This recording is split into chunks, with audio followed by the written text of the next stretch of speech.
नमस्कार, आप देख रहे हैं बिजनेस टुडे बाजार। मैं हूं तान्या अनीजा और टेक्निकल गपशप के इस नए एपिसोड में आपका बहुत बहुत स्वागत है। ये एक ऐसा शो है जहां हम टेक्निकल मार्केट आउटलुक डिस्कस करते हैं, आपको बताते हैं कि कौन से लेवल्स हैं जिन पर आपकी नज़र होनी चाहिए और 5 ऐसे टेक्निकल स्टॉक आइडियाज़ भी आपको बताते हैं जिन पर नियर टर्म के लिहाज से आप रख सकते हैं अपनी नज़र। तो देखिए, अगर मार्केट्स की बात करें तो ग्लोबल मार्केट्स का मूड अच्छा है और इसीलिए देखिए जो इंडियन मार्केट्स का मूड भी है वो फ्राइडे के दिन काफ़ी अच्छा नज़र आ रहा है। हमने देखा है कि जो शुरुआत हुई है फ्राइडे के दिन वो काफ़ी अच्छी हुई है। 600-700 पॉइंट्स की रैली हमने आते हुए देखी है। आने वाले दिनों में काफ़ी सारे इंपॉर्टेंट ट्रिगर्स हैं जिन पर आपकी नज़र होनी चाहिए, चाहे वो ऑटो सेल्स नंबर्स हो, एमपीसी डिसीजन हो और इनफैक्ट Q4 अर्निंग्स पर तो हमारी जो नज़रें हैं वो बनी हुई हैं। तो ऐसे में मार्केट्स की चाल आगे कैसी रहने वाली है, कौन से वो ऐसे लेवल्स हैं जिन पर आपकी नज़र होनी चाहिए, यही सब डिस्कस करने के लिए फटाफट से हमारे शो में चलिए अपने जो मेहमान हैं उन्हें शामिल कर लेते हैं। हमारे साथ आज जुड़ रहे हैं कोटक सिक्योरिटीज़ के head of equity research mister Shrikant Chauhan. Thank you so much mister Chauhan for taking the time out. आपने अपना कीमती वक्त निकाला, बहुत बहुत शुक्रिया। इनफैक्ट मैं भी आपको धन्यवाद कहना चाहूँगा क्योंकि आपने इस शो में बुलाया। मुझे लगता है कि ऐसे शो से हम हमारे ऑडियंस को काफ़ी अच्छी तरीके से कनेक्ट कर सकते हैं। बिल्कुल। और चलिए, तो सबसे पहले तो मैं आपसे मार्केट आउटलुक की ही बात करना चाहूँगी मिस्टर चौहान, क्योंकि फ्राइडे के दिन हमने देखा है कि जो बुल्स की वापसी हुई है, वो बहुत शानदार हुई है। चाहे आप इसे पॉजिटिव ग्लोबल क्यूज़ की वजह से ही कहिए या फिर कुछ और फैक्टर्स हैं। तो क्या ये रिलीफ रैली है? इसमें अब पार्टिसिपेट करने का टाइम आ गया है? कौन से वो ऐसे लेवल्स हैं जिन पर हमारे जो व्यूअर्स हैं, उनकी नज़रें इस वक्त होनी चाहिए? बिल्कुल। तो देखिए, मुझे लगता है कि ये बिल्कुल एक रिलीफ रैली है, लेकिन इस रिलीफ रैली में हमें लगता है कि जो गेन्स देखने मिलेंगे वो थोड़े और बेहतर हो सकते हैं। उसका सबसे बड़ा रीज़न यही है कि मार्केट कई दिनों से लगातार गिरते हुए एक इम्पॉर्टेंट लेवल्स के करीब यानी कि 16,900 के करीब ये कंसोलिडेट हो रहा था। और अगर आप बिल्कुल। पिछले 10 या 15 दिनों के अगर ओवरऑल फॉर्मेशन को या न्यूज़ फ्लो को देखें, तो एक बात समझ में आ रही थी कि ग्लोबल लेवल्स पे काफ़ी सारी दिक्कतें थी, लेकिन इंडियन मार्केट्स में उतनी दिक्कतें नहीं थी। हमने काफ़ी सारी दिक्कतें पचा ली थी। तो हमें लगता है कि इसके बाद मार्केट ने एक अच्छा खासा कंसोलिडेशन किया है, एक अच्छा खासा राउंडिंग बॉटम फॉर्मेशन किया है, जो इंडिकेट करता है कि इस मार्केट में शॉर्ट कवरिंग हो रही है और शॉर्ट कवरिंग और जारी रहेगी। एफआईज लोग शॉर्ट थे, तो मुझे लगता है शायद और शॉर्ट कवरिंग बन सकती है। 17,300 17,300 ये मार्केट के लिए इंपॉर्टेंट लेवल्स थे। हम उन्हीं लेवल्स के करीब ट्रेड कर रहे हैं और 17,300 के ऊपर सस्टेन होने के बाद हम 17,500 से लेकर 17,600 के भी लेवल्स देख सकते हैं। तो एक ये बड़ा दायरा खुल चुका है मार्केट के लिए और कोई भी करेक्शन अगर यहाँ से आता है तो हमें लगता है बिल्कुल लॉन्ग पोजीशंस बनाई जा सकती बिल्कुल। और 17,300 की ही आपने बात कही, तो मार्च की शुरुआत भी 17,303 से ही हुई थी। तो देखते हैं अब वो रिक्लेम हो पाता है या नहीं और आगे चल के क्या लेवल्स देखने को मिलते हैं। एक और स्पेस के बारे में मैं आपसे बात करना चाहूँगी मिस्टर चौहान, और वो है डिफेंस कंपनीज़। अगर आप फ्राइडे की ही ट्रेडिंग सेशन की बात करें तो काफ़ी शानदार जो प्रदर्शन है वो देखने को मिल रहा है इन कंपनीज़ की तरफ से। एंड ऑफ कोर्स ये on the back of order wins हैं। ऑर्डर्स जो जीते हैं कंपनीज़ में, चाहे वो आप बीईएल की बात करें, तो उनका जो इम्पैक्ट है वो और भी जो तमाम डिफेंस कंपनीज़ हैं उन्हें देखने को मिल रहा है। तो आपकी स्पेस पर क्या राय है और कोई ऐसी पिक्स जो आपको इस स्पेस से अच्छी लग रही हो? बिल्कुल, तो मुझे लगता है कि ये एक स्पेस है, वहाँ पे हमें लगता है कि और भी काफ़ी सारे इन्वेस्टमेंट्स आएँगे फ्यूचर में। न्यूज़ फ्लो काफ़ी पॉजिटिव है। ओके। जो गवर्नमेंट लेवल से जो इंटरवेंशन होना चाहिए वो भी अच्छा हो रहा है। कई सारे हुँ। ऑर्डर्स फ्रीक्वेंटली इस पर्टिकुलर सेक्टर के लिए आ रहे हैं और कई सारी कंपनियाँ काफ़ी अच्छा प्रदर्शन कर रही हैं। बट साथ ही साथ मुझे लगता है कि इन सभी स्टॉक्स में अच्छी खासी हमने एक ऑलरेडी रैली देखी है। इनके करंट अर्निंग के बेसिस पे, करंट मल्टीपल्स के बेसिस पे हमें लगता है कि ये स्टॉक काफ़ी एक्सपेंसिव ट्रेड कर रहे हैं।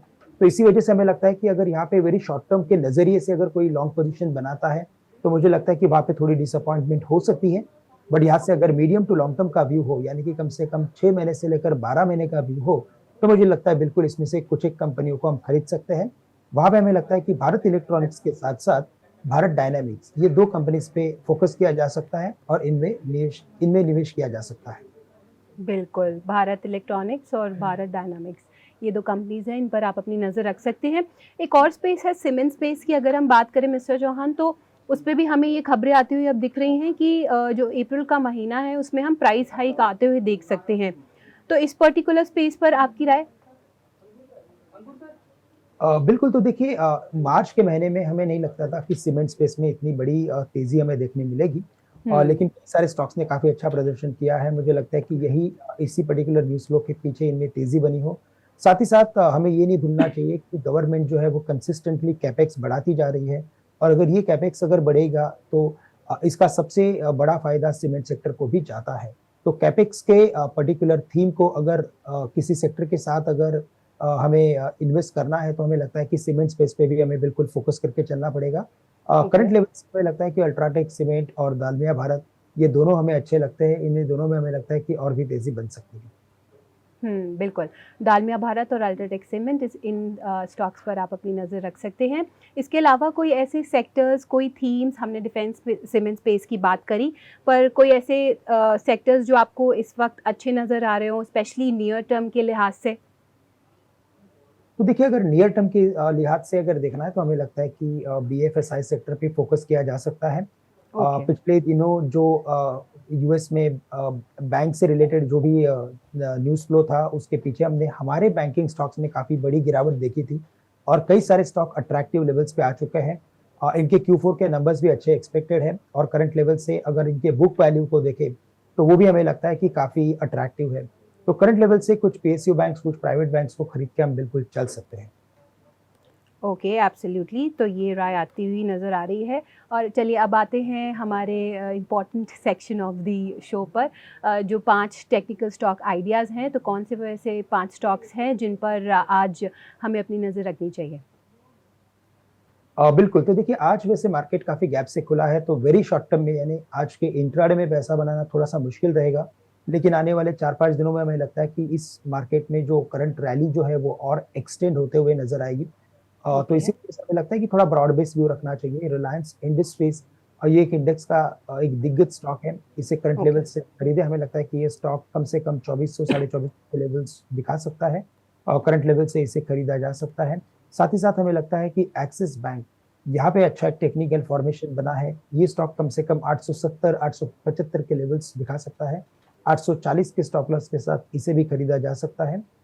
इसके अलावा अगर मैं ऑटो सेक्टर की बात करूँ जहाँ पे कल मंथली नंबर्स आने हैं, हमें लगता है महिंद्रा एंड महिंद्रा एक अट्रैक्टिव स्टॉक है जिसे करंट लेवल से खरीदा जा सकता है। यहाँ पे भी हमें लगता है कि ये 1200 साढ़े 1200 के लेवल्स दिखा सकता है और करंट लेवल से अगर खरीदना है तो 1100 का स्टॉप लॉस रखना पड़ेगा। इसके अलावा मेटल्स में से हमें लगता है कि टाटा स्टील को प्रेफर किया जा सकता है। 104 के करीब ट्रेड कर रहा है। 104 105 के रेंज में खरीदे, 110 का टारगेट्स रखें और 103 या 102 की स्टॉप लॉस हम रख सकते हैं। और फाइनली एफएमसीजी स्पेस जहाँ पे हमने एक रिन्यूड बाइंग इंटरेस्ट देखा है। ब्रिटानिया, हिंदुस्तान लीवर इनमें अच्छी तेजी देखी है। इसके अलावा हमें लगता है कि टाटा कंज्यूमर ये एक ऐसा स्टॉक है जिसे खरीदा जा सकता है। यहाँ पे भी हमें 740 745 के टारगेट्स नजर आते हैं। बिल्कुल। तो रिलायंस इंडस्ट्रीज़, एक्सिस बैंक, एम&एम, Tata Steel and Tata Consumer, ये वो ऐसे 5 स्टॉक्स हैं जिन पर आप अपनी नज़र रख सकते हैं। और इसी वंडरफुल नोट पर बहुत-बहुत शुक्रिया मिस्टर चौहान, आपने अपना कीमती वक्त निकाला और आप इस खास एपिसोड में हमारे साथ आज जुड़े। तो चलिए इसी के साथ टेक्निकल गपशप के इस एपिसोड में इतना ही। अगले हफ्ते आपसे फिर मुलाकात होगी और ये जो 5 स्टॉक्स टेक्निकल आइडियाज़ आज हमने आपके साथ शेयर करे हैं, इन पर आप अपनी नज़र रख सकते हैं। हमारे जो तमाम सोशल मीडिया प्लेटफॉर्म्स हैं, फेसबुक, लिंक्डइन, ट्विटर, इंस्टाग्राम, उसे हम फॉलो कर सकते हैं और अपने जो भी आपके स्टॉक क्वेरीज़ हैं, फीडबैक है, वो हमारे साथ शेयर कर सकते हैं। तो इस एपिसोड में इतना ही। नमस्कार। वीडियो पसंद आया तो हमें लाइक, कमेंट, शेयर और सब्सक्राइब जरूर करें।